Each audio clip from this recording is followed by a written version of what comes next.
আসসালামু আলাইকুম। আমার নতুন পেজে আপনাদের সবাইকে স্বাগতম। এখন আমরা প্রস্তুত হচ্ছি সীতাকুণ্ড যাওয়ার উদ্দেশ্যে। একটু পরে মহানগর ট্রেন আসবে, আমরা সবাই মহানগর ট্রেনে উঠব। এখনও ট্রেন আসে নাই, আমরা সবাই বৈশা রয়েছি ট্রেনের জন্য। এই মাত্র মহানগর ট্রেন কসবায় ঢুকলো। আমরা কসবা থেকে কুমিরার উদ্দেশ্যে রওনা দিব। আমাদের গন্তব্য হচ্ছে কসবা থেকে সীতাকুণ্ড। কুমিরা স্টেশন নেমে আমরা সীতাকুণ্ড চন্দ্রনাথ পাহাড়ের উদ্দেশ্যে রওনা দিলাম। এখান থেকে আমরা লাঠি নিতেছি, চন্দ্রনাথ পাহাড়ে উঠব। যারা নতুন আসবেন তাদেরকে বলতেছি এখান থেকে একটা লাঠি নিবে 20 টাকা 30 টাকা করে।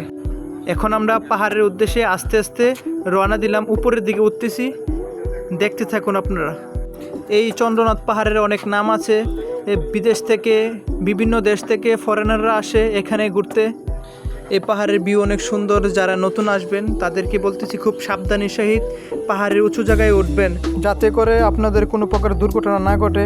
এখন আমরা পাহাড়ের উপরে উঁচু জায়গায় উঠলাম। আপনারা দেখুন কেমন লাগতেছে ভিডিওটা। যদি ভালো লাগে সবাই অবশ্যই লাইক কমেন্ট শেয়ার করে দিবেন। এখন আমরা সবাই মিলে একটু দুষ্টামি করতেছি, যে যার মতন কথা বলতেছে। এখন আমরা সত্যধারা ঝর্ণার দিকে রওনা দিলাম।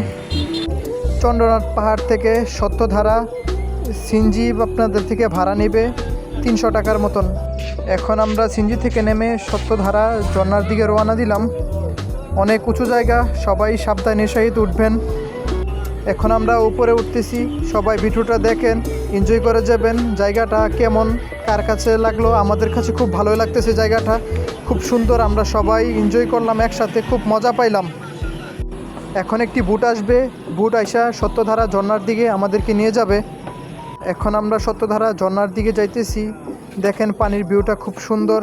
এখান থেকে আপনাদের বুটের ভাড়া নেবে পার পিস 20 টাকা করে। যারা নতুন আসতে চান তাদেরকে জেনে রাখা ভালো কোথায় কত টাকা লাগতেছে। আমরা সবাই মিলে জায়গাটা খুব উপভোগ করতেছি।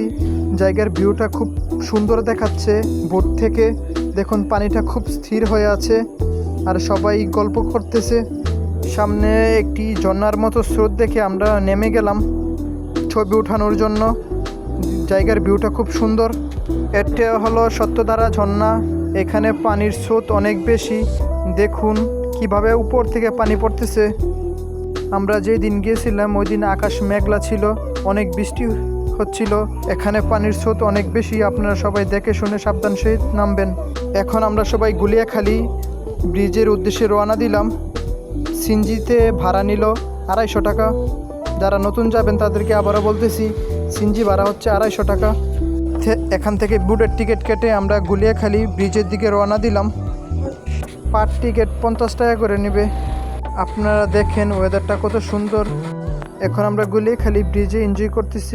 এখানে একজন জারমুড়িওয়ালা মামা আছে, ওনার থেকে জারমুড়ি খাইলাম, খুব ভালো লাগলো। গুলিয়াখালী বিচ একটি অসাধারণ জায়গা। যারা আসেন নাই তারা আসবেন, এসে ঘুরে যাবেন। খুব সুন্দর একটি জায়গা, আমাদের কাছে অসাধারণ লাগছে। গুলিয়াখালী বিচের সাথে একটি বিশাল বড় সমুদ্র সৈকত রয়েছে, যেখানে বিভিন্ন ধরনের বড় বড় ট্রলার চলাফেরা করে। মালবাহী ট্রলারগুলো বিভিন্ন দেশ থেকে এই সমুদ্র সৈকত দিয়ে চলাফেরা করে। এই বিশাল বড় সমুদ্র সৈকতটা কক্সবাজারের সাথে সংযুক্ত রয়েছে। তা থেকে বড় বড় ট্রলার, তারপর হচ্ছে মালবাহী জাহাজগুলা চলাফেরা করে। এখন আমাদের ঘোরাফেরা শেষ, আমরা এখন বাড়ির উদ্দেশ্যে রওনা দিলাম। ভিডিওটা ভালো লাগলে আমার পেজটা ফলো দিয়ে সাথে থাকবেন।